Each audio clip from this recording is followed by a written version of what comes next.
Welcome to the live Monday edition of Dodgers Territory. We are your hosts. That is Clint Pasillas. I am Alanna Rizzo Clint. Always good to be with you after 3 days of games where we haven't been able to talk, at least on Dodgers Territory. And it was quite the weekend. What's your biggest takeaway before we get into the big ticket? My biggest takeaway, my quick takeaway is I hate bulletin board material. It's fun, but I hate bulletin board material. But we got that this weekend. We did get that this weekend. That leads us right into the big ticket. What a segue, my friend. I'm so proud of you. Try it. All right. So, as Clint was mentioning, there was a bit of bulletin board material over the course of the weekend. It's always good when the San Diego Padres and the Los Angeles Dodgers get together. But there was an incident in which Jurickson Profar thought that perhaps Gavin Stone was throwing up and in on him. Of course, that's not the case because at the time, Gavin was throwing a perfect game. Will Smith, the very quiet Dodgers starting catcher, said, "I don't understand what his issue was," because he was irrelevant. It turns out, Clint, that he did become very relevant on Sunday night, but we can get to that in a moment. What is your take on unwritten rules, first of all? Yeah, I think bunting there in that situation, I mean, it's still relatively early-ish in the game, but not if you have a perfecto going in the fifth. Maybe you should not be trying to drop down a bunt. I don't know if that was him trying to get Gavin Stone out of his rhythm. You understand, trying to, play the game. Pitchers are trying to throw you off as much as hitters are trying to throw off the pitchers, but I think it's a little cheap. It's a little hackish, a little, not what you want to see, but, the fun and the excitement of Dodgers and Padres, any little thing is going to blow up and become, I guess, what it became here, which is a problem and a little bit of bench clearing, a little bit of not so fracas and fun in LA. Well, as we continue with the big ticket here on Dodgers territory, it wasn't quite Carlos Quentin and Zach Greinke, but there was a benches clearing situation. I always love benches clearing, and the bullpen comes in. By the time the bullpen gets in, they are so unbelievably gassed, and usually whatever the incident was has kind of dissipated at that point. But I don't know that I would have thought of Shohei Ohtani in any other regard than this. You know that Shohei is not going to throw blows. You know what I mean? Like, there's just certain guys that just don't have that personality, and he's just kind of like laughing, like, this is a little silly. What was your take on that? I love seeing Shohei every single day because we just keep getting treated to things like this as Dodgers fans. This is a personality that has been buried in Anaheim in recent years, but to see that, him trying to mad dog Matsui, and he couldn't hold it. He couldn't, he broke, and that's a nice thing. At least we have one fun little takeaway from whatever. Not again. It wasn't even a fracas. They don't. There's no reason to clear the benches at that point. Just get the hell over it. And of course, you get Manny Machado kind of in the mix there, right in the middle of the whole thing. I think he was one of the first people out of the dugout, throwing the seeds in his mouth and running out to create a problem that really didn't need to happen at that point. Well, I think Manny Machado is the type of guy that you love when he's on your team, but he's easy to hate if he's not. And he has that personality. That he's not. He's the antithesis of Shohei Ohtani. Shohei's not going to do that, but Manny has more of a fiery personality, and that's that. However, the whole point of this is that Profar did not clap back. Clint. He didn't say anything when he was addressing it after the fact. He took the high road. Your take. So this whole situation, I think the Padres, we can say, are learning, because in years past, you might have heard them try to clap back, try to create more out of this. I applaud Jurickson Profar for taking the high road in this situation. You almost wonder if they learned a little bit of something as an organization from that awful incident at the beginning of last season with the crying Kershaw meme, and then their whole season kind of spiraled from that point on. It almost feels it's eerily similar to last season. But now the Dodgers, the shoe's on the other foot, the whole irrelevant thing, which I want to get your thoughts on Will Smith's, irrelevant because I think it was a little bit misinterpreted by the media, but you know what? They took the high road, and the Padres take 2 of 3 in Los Well, Angeles. I think that's always the case, that if it's taken out of context, it is bulletin board material, but you have to know where it's coming from. You have to know the source, right? Will Smith doesn't say anything ever. So the fact that he said irrelevant, I don't think he meant it as saying that, it's not as if Jurickson Profar was Mr. Irrelevant, the last pick of the NFL draft. He was just saying in that moment, it was an irrelevant situation that happened. And I don't think Will was trying to incite anything about it. He just didn't understand why Jurickson Profar, in my opinion, I didn't talk to Will about it, but in my opinion, he was saying, like, why is Jurickson Profar making a big deal out of this? Like, the dude's not trying to hit you. He's in the middle of a perfect game. So again, I mean, you take it and you run with it if that's what you wanted to do. Ultimately, though, Jurickson Profar decided not to say anything about it or address it. We actually have the sound if you want to take a listen. Finally, you had the conversation yesterday at home plate with Will Smith. They had some things to say after the game. How did that impact your mindset entering this game, and what does it mean to now win this series the day after? No, it feels good. I'm not a media talker. I like to just play, man. That's it. I'm not gonna say anything in the media. That's not me. Fair enough, Jurickson. Congratulations on the win, and thanks so much for the time. Thank you. Again, he takes the high road. I'm fine with that. But I mean, beyond all of this, Clint, the Dodgers did not have a good series. They didn't have a good weekend. You can talk about this until we're blue in the face. Pantone 294 blue in the face. The point is, they gave up 14 walks on Sunday. They didn't play well. Their pitching's a mess, and there's bigger issues than just whether or not Jurickson Profar should have laid down the bunt. Yeah, if we're looking at the totality of this series, the Friday game, that extra innings game, that's a winnable game. And that one, to me, as a fan, as also somebody who watches this team and has covered this team for money for a number of years, that's one that is frustrating to me because usually, in the Manfred era, you get the extra innings and you have a situation here where the Padres do not score in the top of the 10th inning. The Dodgers are primed to walk it off very easily. We have a runner on second base, but for some reason, Chris Taylor, who could not at the moment, love Chris Taylor, cannot hit water if he fell out of an effing boat, to quote Tommy Lasorda. He's struggling right now. Send him up there to bunt. But no, he's up there. He's taking G-hacks, and he strikes out. Or at least he does not advance the runner. The very next runner, professional at bat, Miguel Rojas, grounds out to the right side. Could have potentially scored a run there, could have won a game, but not. And I don't like that situation. Dave Roberts did talk about the game. The idea of pinch hitting CT in that situation was not even considered. I think there's some things there. I understand Dave likes his guys, but in this situation, you got to try to win that game on Friday. And it felt like, they weren't trying to step on anybody's throats. And Blake Harris brings up a really good point. The Dodgers are 18-30 in extra inning games since 2021. Despite having the best record in baseball during that span, they can't figure out this format. And maybe extra inning games are not going to be the Dodgers' bugaboo in the regular season, but you would be hard-pressed to think that there might not be closer games in the postseason. I think we can all agree that the Dodgers are going to make the postseason. But can they get out of the first round and go deep into the playoffs? That is what this team is supposed to do. We know they're built for the regular season, but we need them to get beyond that. And you're going to have close games because you're going up against every team's ace and the best teams in the league at that point. So my question to you is this a big deal now about this situation in extra inning games? Does that concern you? El Capitan said the sky is falling, Dodgers lost. No, but we do expect perfection, right? Like, we do expect them not to make these stupid mistakes. And 14 walks in one game, that's unacceptable.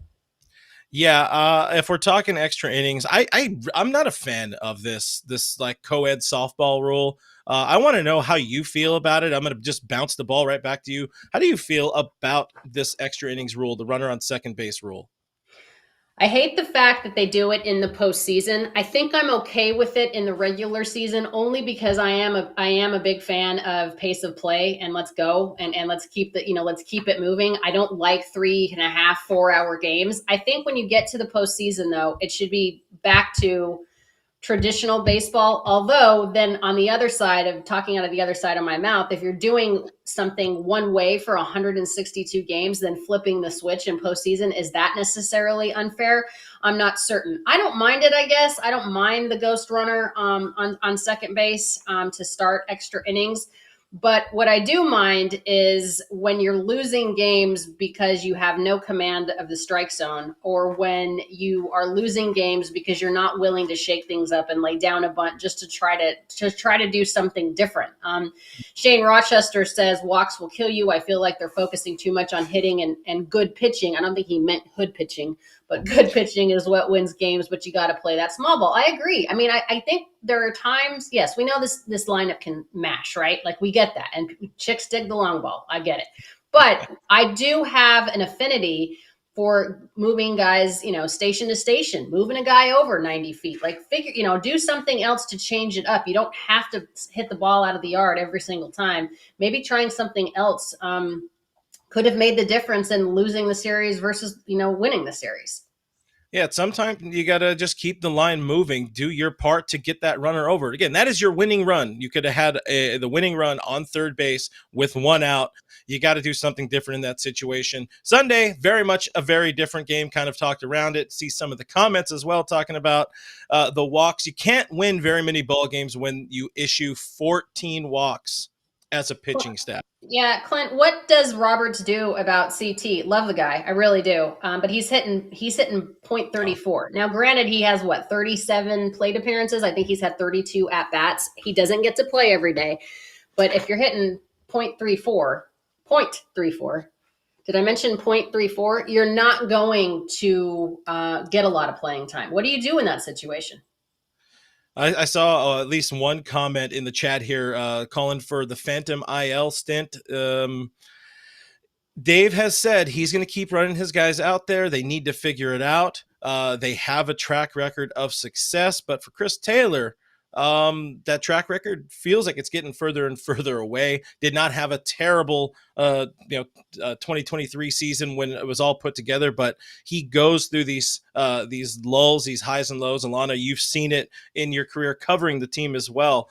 What you do, though, I don't know. Do you find a way to have that Phantom IL stint, give him an opportunity to sort of figure some things out at the plate? But he's not the only problem. He's not. No. It's that whole bottom of the lineup that is kind of makes us want to rip our hair out at time. It's tough to watch, but again, far from the only problem. When I will bring it up again, 14 walks on Sunday, that is a massive issue, and you do not win baseball games when you do that. Well, they're starting to do the same thing that they did last year, whereas the bottom part of the order last year was a huge issue. We knew the top of the order was great, and that was even without Shohei. And Jack Harris has this to say: for what it's worth, Dave Roberts addressed both concerns post-game. Though he called today's pitching alarming, he maintained confidence in both James Paxton. We'll clean that up, he said, of Paxton's command and the bullpen. We just got to be more consistent, but overall, we're fine. I mean, what do you want him to say, that we're terrible right now? And that kind of leads us into blue balls, which our social media guru, Derek Lewandowski, has a great point, because he says every team in the league is having pitching problems right now. He's not wrong. I mean, this is not just a Dodgers issue. He said, but forget robo-umps. Maybe we should have robo-arms. And there was a slew of Dodgers pitching injuries that happened. Now, Bobby Miller is on the IL. You had mentioned, I saw your tweet, that they don't think it's serious, but still, that's the last thing you want to hear when you don't have Walker Buehler yet, who's going to throw again on Thursday in another rehab assignment. But this is a little bit concerning. What did you originally thought when you heard Bobby was going on the IL? What was the tweet we had, or the comment we had a little bit ago? The sky is falling. That's not what you want to see at this point. Obviously, you're having a lot of pitching woes, some struggles, because these are not the guys they anticipated going into the season. I think, Alanna, you and I kind of talked a little bit before we even started doing Dodgers territory, and one of the questions you had said, like, this bullpen doesn't look the most pretty on paper, but no. I said these were the guys the Dodgers really loved. There was a quote, I wish I would have found it, but there was a quote from a couple seasons ago from Andrew Friedman, where it's usually when the bullpen keeps him up at night and he's worried about it. Mm-hmm. Those are the ones that are good, but the ones where he feels like very confident about the bullpen, those are the ones that have kind of led to struggles for the teams, for the team in different seasons. And this is one of those seasons. They like the bullpen. So far, it's been an issue. Of course, 8 of those 14 walks comes from James Paxton. They get bailed out a lot from 4 double plays. But it comes down to they don't have a lot of the guys they expect in there, whether it be Bobby Miller in the starting rotation, whether it be Emmett Sheehan available in the starting rotation. And, of course, there's other guys. You've seen some struggles out of J.P. Feyereisen coming back from injury. And you mentioned Buehler, still waiting on him. There's just a lot of pieces aren't where they're supposed to be. Blake Trinan as well, that we got over the weekend there as well. I found out that Walker Buehler got hit in the knuckle. I almost fell off my chair. I was like, God, no. But then I saw his Instagram page and he said, my knuckle's fine, back out there on Thursday. I was like, it was talk about the sky falling. When I saw that he took that off of his hand, I was like, for the love of God. But it seems like he's going to be okay, and all things are moving forward as he throws the ball again for I think it's his 4th rehab start on Thursday, and hopefully he gets back at the beginning of May, which is like in 2 weeks from now. But again, it wasn't just the bullpen, Clint, that I was concerned about. I've been concerned about the depth of the Dodgers starting pitching all the way throughout going into the season. So you mentioned Feyereisen. I guess he's keeping his walk-up song. His parents take a shot of Fireball. What is this about?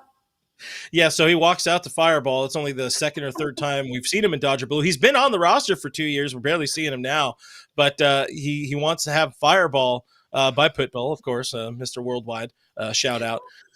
Friend of the show, I hope, one of these days. But yeah, to have Fireball as your walkout song, I'll tell you, when I see him coming out of the bullpen right now, I do want to take a shot. Whether it's Fireball, something strong, give me a nice shot of whiskey, because it has been painful in the early goings watching JP Feyereisen. You need him to figure it out, but you also need people like Blake Trinan, who I had said, I don't know if you saw the comebacker that he took in spring training, and then the report is, he has a bruised lung. There's no other issues. He's going to come with us to Korea. He might be on the opening day roster there in Korea. Turns out, like I figured, like I said, like I boldly predicted on all Dodgers guys, subscribe by the way. He has 2 fractured ribs. Unsurprisingly, you get hit by a line drive by a baseball. These things hurt. And you get fractured ribs along with the bruised lung. So he's another one of those guys that they were expecting to be ready. A Brusdar Graterol barely getting off the mound, not available till later in May. There's just a lot of issues, a lot of problems. So how do you stack the problems? What is the one injury that is most concerning to you? Because it's like Bobby Miller has a little smoke. Blake Trinan has 2 broken ribs. And Emmett Sheehan's a longer way out. He's not necessarily even throwing yet or getting ready. There's nothing you can do at this point, really. Are we ranking these injuries? Bobby Miller is kind of tough. They say he's going to pick up a baseball, like you mentioned, in 7 days and kind of see where he's at. But when you're talking about that shoulder inflammation, we know those are the sort of things that can kind of resurface as the season goes along. So I would rather them err on the side of caution. But if you do err on the side of caution, then you remain in a tough situation when it comes to the health of your starting rotation. You're asking a lot out of Walker Buehler if he were to come back after one more start. The bullpen, to me, might be kind of the number one area of concern. When you're talking position player side, they're only missing Jason Hayward right now. That's not a massive loss. You would like to get the veteran leadership in there at the bottom of the lineup, but the bullpen missing Graterol and missing Trinan right now has really put them, I think, in an unadvantageous spot early in the season, but we should know what? Not for nothing. Hang on. Nando 390. Dave Roberts cannot manage a pitching staff. I think Dave Roberts does a good job managing what he's been given. And not for nothing, the Dodgers are not the only ones dealing with this. I love Kenley Jansen to death, but Kenley yesterday in the game against the with the Boston Red Sox, had traffic on the bases.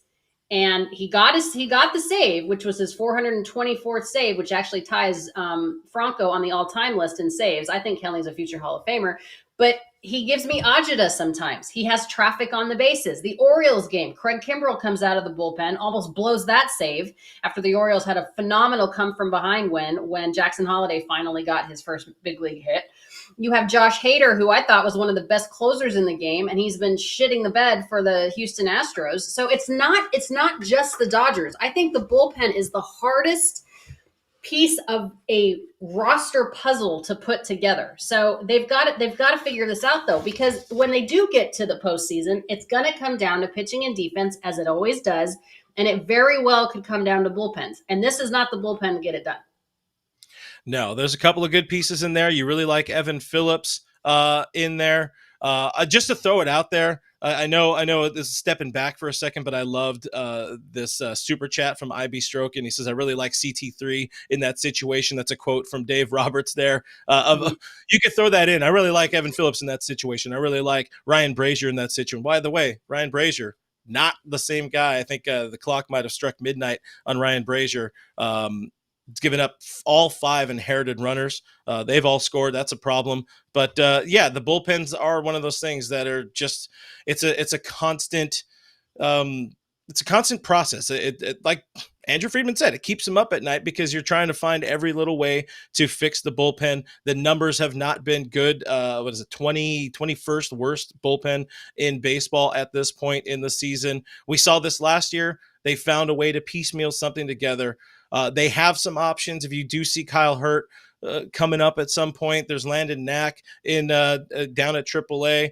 They have a few pieces. They're going to ride this out for now because, again, it is early. This is still a team that is in first place in the National League West.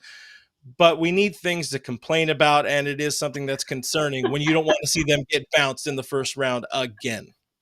It's not anything to complain about. It's a legitimate concern. Bottom of lineup can be fixed internally, but not so sure about the bullpen situation. I agree with you. I don't know that there's anybody in the Dodgers farm system that's going to come in and be able to, make that much of a difference. The big pieces are the ones that are hurt. That's the problem. Mm-hmm. Jose Jimenez says Roberts pulled Rich Hill after 4 innings with 7 Ks in the World Series. Haven't trusted him since then. All right, Jose, you got to let that go, babe. You got to let that go. All right, let's move on to the last licks. And we can't not have a Dodgers territory, Clint, without talking about the late, great Jackie Robinson. Today is April 15th, of course, 77 years ago today. April 15th, 1947, Jackie Robinson broke the color barrier in Major League Baseball. Of course, Branch Rickey signed him. A lot of people don't know that Branch Rickey also signed Roberto Clemente too.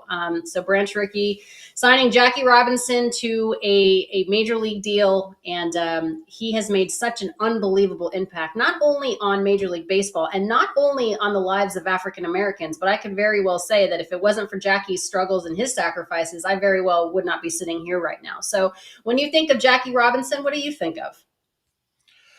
I think of a very, very patient man, of a very, very good man, a sweet man who endured just absolute hell to pave the way for so many, just any sort of people of color in baseball. So the first word I think of there, that man is a hero, and properly, I feel, enshrined by Major League Baseball. You got a great statue at Dodger Stadium. I have a replica of it over here, by the way. I made sure to move it down in honor of Jackie Robinson Day. One thing I do love that we saw drop today is your former colleague, Mr. Orel Hershiser, making sure that Jackie, along with Roy Campanella and some others, are forever enshrined in the Negro League Museum after purchasing, a lot of, I think, 10 paintings or 10. Boy, this is a really cool story. Thanks for bringing this up. This is awesome. So Orel Bulldog Hershiser, he celebrated the purchase of 10 Dodger art pieces of world-renowned artist Dave Hobrecht, including this masterpiece right here, this is a very famous piece. This is called Grace, featuring Jackie Robinson, of course, praying around a dinner table with former Dodger greats Roy Campanella and Don Newcomb and social rights activist, Martin Luther King Jr. This is the painting that's going to be staying at the Negro Leagues Museum in Kansas City. And Bob Kendrick, who is the president of the Negro Leagues Museum, was so excited that it was sold to Orel, obviously, who is a great Dodger in his own right. But it's in the right hands. And having Grace at the Negro Leagues Museum is so apropos to celebrate such a poignant painting. And it's just awesome. So congratulations to Orel for being able to purchase those 10 Dodgers art pieces, but also for the museum for being able to have that specific piece and to be able to display it so other people can go to the Kansas City Negro Leagues Museum, which if you have not been there, I highly recommend it. It's a tremendous, tremendous place. So they can go and enjoy it too. So it wasn't just about, of course, Jackie. I mean, Don Newcomb had conversations with Martin Luther King Jr. And there was so many people that were trying to make the world a better place for African Americans and people of color. And what Jackie has done, not only for the sport, but for America and civil rights across the nation, it is really incredible. So it's hard to believe it's been 77 years ago, but his beautiful widow, Rachel Robinson, is 101 years old today. She's going to be at Citi Field. They are honoring her there. And his son, David, is throwing out the first pitch before the Met game today. So just what a legend and what a force. Yeah, I always love when you see Martin Luther King's quote about, I could not have done this without somebody. Obviously, I'm butchering the quote, but I could not have done this without somebody like Jackie Robinson. He was the real kind of spearhead to the social rights movement, to civil rights movement. And, you know, I think everybody needs to get a little bit better again at some point in time. But thankfully, we had a good start there with Jackie Robinson, and happy Jackie Robinson Day to everybody.